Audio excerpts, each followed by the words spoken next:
Real quick video, I just wanted to talk about the new Smurfs movie that's coming out next month. I believe July 7th or 9th, something like that. Yeah, and if you haven't heard about this movie, I don't blame you because they're doing an incredibly shit job of marketing it. And what little marketing they are doing is just abysmal. It's insane what they're rebranding the Smurfs at.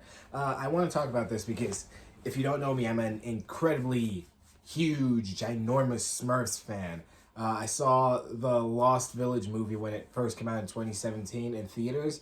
So I've waited like, what, 7 years to see this movie. I've been craving new Smurfs media. I haven't seen it since I was a fucking kid. And I don't have high hopes for this new movie. I still want to be hopeful that it's going to end up being good and surpass all my expectations, but that's very highly unlikely. Some of the problems I have right off the bat, just from watching the trailer. One, the biggest one is Smurfette. Smurfette in this movie is voiced by Rihanna because every single animated movie now has to have the lead character voiced by a celebrity as opposed to some voice actor. And Rihanna's Smurfette is just it's just stupid. It doesn't even make any sense. It sounds wrong. It just sounds like Rihanna speaking. It doesn't sound like Smurfette at all. Like, Smurfette's voice in The Lost Village. And, again, The Lost Village, I saw that movie, I was in, like, grade 5 when I saw that movie. And I watched it, like, 10 times. I downloaded the movie, and I would just keep watching it. It's, like, in my top 10 favorite movies. I might do another video on that list some other day, but yeah, I really, really fucking like that movie. And I've been waiting for this to drop, and now it's finally here, and it's just dog shit. Because, first of all, they took out all the world building, everything from the Lost Village. They completely rebooted everything. The whole universe is reset. They're starting over with the Smurfs because I don't know. I really can't tell you why they decided to do that. Because and the thing is, like, because they had the live action movies. The first one where they go to New York because yeah, he's a guy. The second one they go to Paris because yeah, people really just wanted to see that. I guess the Alvin and the Chipmunks movie just really had people in a craze of seeing CGI characters in our world, which has always been a stupid decision to me. I don't see why you'd make a movie about fantasy creatures that inhabit a fantasy world and then just take them out of that fantasy world. You know what I mean? Like if you're gonna make a movie about the Smurfs, make it in Smurfs world because we don't have much modern media that's just about the Smurfs and their world in Smurf Village doing Smurf things, fighting Gargamel. I don't want to see what the Smurfs are doing in New York or Paris or Venus. I just want to learn more about Smurf Village. I don't even know the name of the world they live in. I just know Smurf Village is the location and Gargamel has his tower. And that was what was so good about the Lost Village. It built a lot of stuff. It was the most we've gotten in terms of world building in like any modern Smurfs media. They had the entire map and it was laid out. There was the different place. There was the Forbidden Forest, and that was really cool. And they had the Piranha Lake. They had the floating lake. They had the entire other village with the female Smurfs, and that was cool. It expands the world, and we get to learn more about the Smurfs and the world they live in. And then now we have in this new movie, they're going back to the real world. I'm not sure why you do that a third time. The first two times it wasn't all that good. And this time they're also throwing in multiverse shenanigans and stuff. And it's a shame. It's a real shame because the Lost Village was a pretty solid movie, I believe. I think even for non-Smurf fans, it was an okay movie for them. And for Smurf fans, it was like pretty incredible because it introduces so many more characters who aren't just in the mold of the regular Smurfs. They have different attire, different culture, different stuff like that. They have their other village.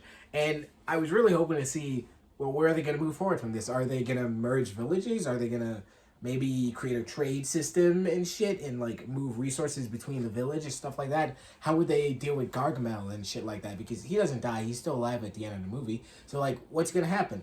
And I guess there is the like TV show on Nickelodeon that like goes over that stuff, and I haven't seen it yet, which I probably should since I've been craving so much Smurf media.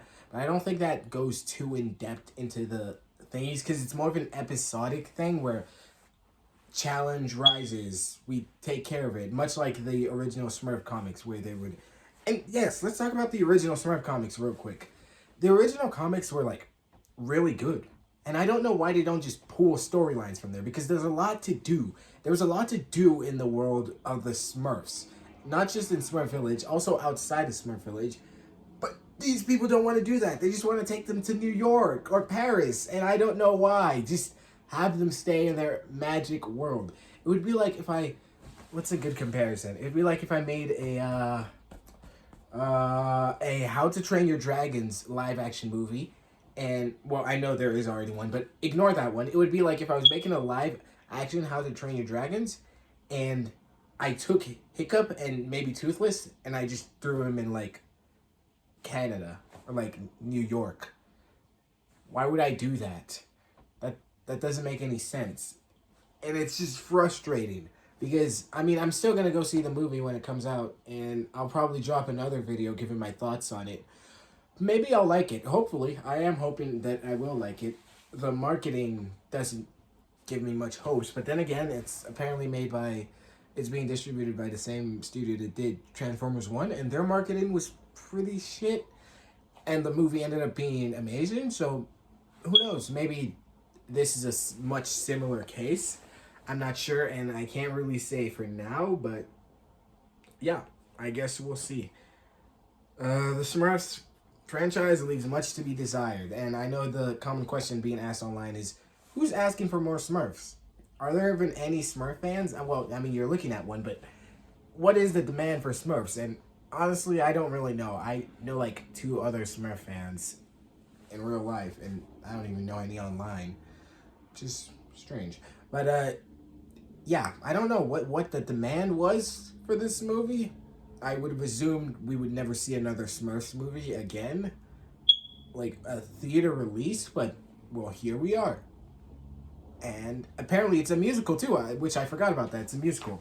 So maybe we'll get to see Gargamel bust out some tunes. Who knows, maybe the music will be good or something. We can at least hope for that, since, I mean, Rihanna and some other singers are working on this. And, what was the decision to get Rihanna as Smurfette? I still don't... How did that conversation come up? I still don't understand it, but yeah, whatever. Like and subscribe or whatever. Stay tuned. I'll make a video on my top 10 favorite movies. There's going to be a lot of cheating on that list because I'm going to lump like 3 movies into one slot because I'm evil or something. I don't know.